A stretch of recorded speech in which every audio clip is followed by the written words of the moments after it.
Darurat Malaya ialah darurat yang telah diisytiharkan oleh Kerajaan British di Tanah Melayu dari tahun 1948 hingga 1978.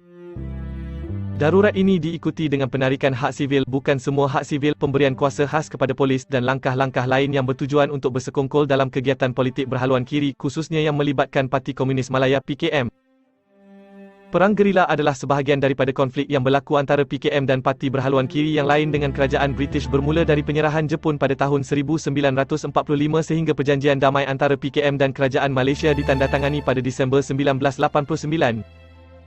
Pendudukan Jepun di Tanah Melayu antara tahun 1942 hingga 1945 menyemarakkan semangat nasionalisme orang Melayu ketika itu. Selepas tentera Jepun menyerah kalah kepada British pada 15 Ogos 1945, berlaku power vacuum di Tanah Melayu khususnya di kawasan pedalaman. Kontingen pertama tentera British hanya tiba di Tanah Melayu pada 3 September 1945. Ini diikuti dengan ketibaan tentera British di Singapura pada 8 September 1945. Dalam tempoh 7 hari, seminggu selepas tentera Jepun menyerah kalah akibat kekosongan kuasa ketika itu, anggota MPAJA kemudian dinamakan PKM keluar dari hutan dan mula menunjukkan kekuatan dan kuasa mereka. Ramai orang Melayu dan tidak lupa, individu Cina dan India telah diseksa dan dibunuh dengan kejam. Lebih-lebih lagi individu Melayu yang pernah berkhidmat sebagai anggota polis di bawah kuasa Jepun. Ahli komunis PKM telah bertindak kejam dan melulu. Tiada langsung belas kasihan yang ditunjukkan, terutamanya kepada mereka yang disyaki tidak sehaluan dengan tujuan mereka. Pembunuhan 3 pengurus ladang Eropah di Sungai Siput, Perak pada 1948 menyebabkan Kerajaan Persekutuan mengisytiharkan darurat di seluruh Tanah Melayu. Sebulan kemudian PKM diharamkan.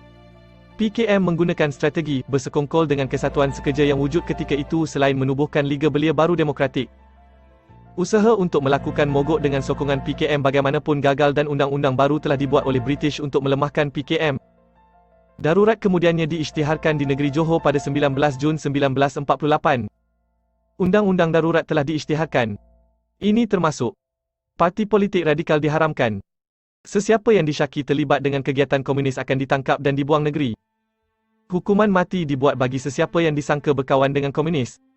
Semasa darurat, kira-kira 40,000 tentera termasuk beberapa regimen askar Melayu telah dikerahkan untuk menghapuskan anasir komunis. Mereka dilengkapi dengan peralatan perang seperti meriam, kapal terbang dan kapal.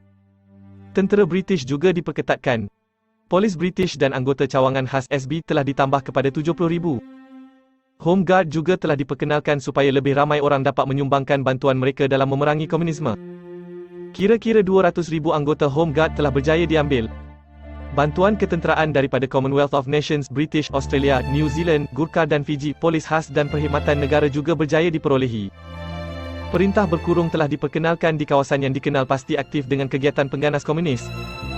Konsep White Area dan Black Area juga digunakan untuk memudahkan British Military Administration (BMA) menjalankan tugas mereka dalam membendung kegiatan komunis.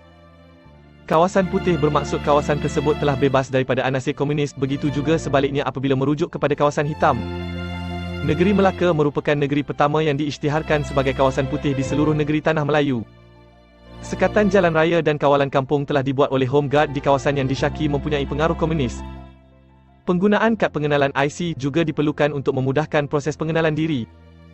Sesiapa yang didapati tidak memiliki kad pengenalan diri boleh ditahan oleh anggota keselamatan. Kerajaan British mewajibkan semua penduduk Tanah Melayu membuat kad pengenalan sebaik sahaja mereka berumur 12 tahun ke atas. Sir Harold Briggs juga melancarkan rancangannya Briggs Plan sebagai usaha menghapuskan kegiatan komunis. Antara rancangan tersebut ialah penempatan semula orang Cina. Kebanyakan ahli PKM adalah berbangsa Cina dan ramai orang Cina tinggal di kawasan setinggan semasa pendudukan Jepun. Dengan penempatan semula orang Cina di Tanah Melayu, ini memudahkan proses mengawal dan mengurus unsur pengganas komunisme. Konsep penempatan semula yang dinamakan Kampung Baru telah diperkenalkan. Kampung-kampung ini dibina di kawasan baru yang dipilih khas untuk menempatkan orang Cina. Kedua-dua langkah ini penting kerana kawasan perumahan setinggan Cina dianggap sebagai sumber utama PKM mendapatkan maklumat serta makanan. Dengan wujudnya kampung baru yang dikawal ketat oleh Home Guard, peluang PKM dan juga ejen Min Yuen menyalurkan maklumat dan barangan yang diperlukan kepada PKM dapat disekat dengan berkesan. Walaupun pasukan keselamatan telah diperkuatkan, tindakan ketenteraan secara langsung untuk menghapuskan anasir komunis tidaklah berjaya seperti yang diharapkan. Ini kerana pengganas komunis tidak berperang secara bersemuka. Sebaliknya, mereka berperang dan bertempur menggunakan kaedah perang gerila. Deklarasi darurat telah ditamatkan pada 31 Julai 1960. Dalam tempoh 12 tahun perintah darurat dilaksanakan, kira-kira 11,000 nyawa terkorban termasuk 2,500 orang awam. Bagi menangani ancaman komunis, secara ringkasnya, British telah melaksanakan beberapa syarat. Pembahagian daerah kepada kawasan putih dan kawasan hitam. Pemindahan kawasan setinggan yang terletak berhampiran hutan ke kawasan yang lebih selamat dipanggil Kampung Baru. Seterusnya, ini dapat melindungi orang ramai daripada ancaman dan ugutan pengganas komunis. Pengenalan sistem kad pengenalan bagi memudahkan seseorang itu dikenal pasti. Penggunaan pengangkutan udara untuk membawa tentera dalam memerangi pengganas komunis. Kini dikenali sebagai kumpulan tindakan pantas. Setiap kali pengganas menyerang, mereka akan diburu sepenuhnya untuk melemahkan semangat juang mereka. Pengenalan kepada sistem ISA. Pengampunan diberikan kepada anggota pengganas komunis yang menyerah diri melalui risalah yang diedarkan oleh unit udara.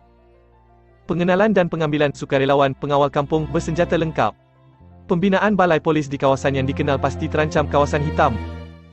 Bagaimanapun, segala strategi dan taktik yang diguna pakai dan dilaksanakan tidak akan berjaya sekiranya sokongan tidak diberikan oleh orang ramai penduduk setempat. Contoh yang baik yang menyokong kenyataan ini boleh dilihat semasa Perang Vietnam. Tentera Amerika Syarikat cuba untuk meniru strategi dan taktik yang telah digunakan semasa konflik yang berterusan. Tetapi, apa yang ditemui tentera Amerika Syarikat tidak seperti yang dirancang. Strategi dan taktik masih terhad dari segi keberkesanan dan keberkesanannya. Apa yang lebih penting ialah sikap kerjasama yang diberikan oleh orang ramai penduduk tempatan kepada kerajaan dan tentera. Faktor ini akan menentukan sama ada sesuatu strategi atau taktik itu berkesan atau tidak. Langkah sosial juga telah diambil kerana hati rakyat tanah Melayu juga perlu diambil kira. Antara langkah yang paling popular yang telah diambil adalah seperti berikut. Catuan makanan dilakukan kerana sebahagian penduduk tanah Melayu, terutamanya individu Cina, adalah ahli gerakan bawah tanah yang dilabel sebagai Min Yuen. Anggota Min Yuen tidak berfungsi sebagai askar utama. Sebaliknya, mereka memainkan peranan sebagai pengintip dan juga apabila perlu, mereka akan melakukan serangan subversif dan aktiviti sabotaj. Peperangan psikologi juga dibuat, menjanjikan ganjaran balasan kepada rakyat tanah Melayu kerana berkongsi maklumat yang membawa kepada pendedahan setiap ahli PKM. Tawaran ganjaran juga diberikan kepada ahli PKM yang menyerah diri. Anggaran ganjaran sebanyak $5,000 diberikan bagi setiap ahli PKM yang menyerah diri. Manakala, ganjaran sebanyak RM250,000 Malaysia diberikan kepada sesiapa yang dapat menangkap Chin Peng. Tarikh kemerdekaan Persekutuan Tanah Melayu telah diisytiharkan pada 31 Ogos 1957.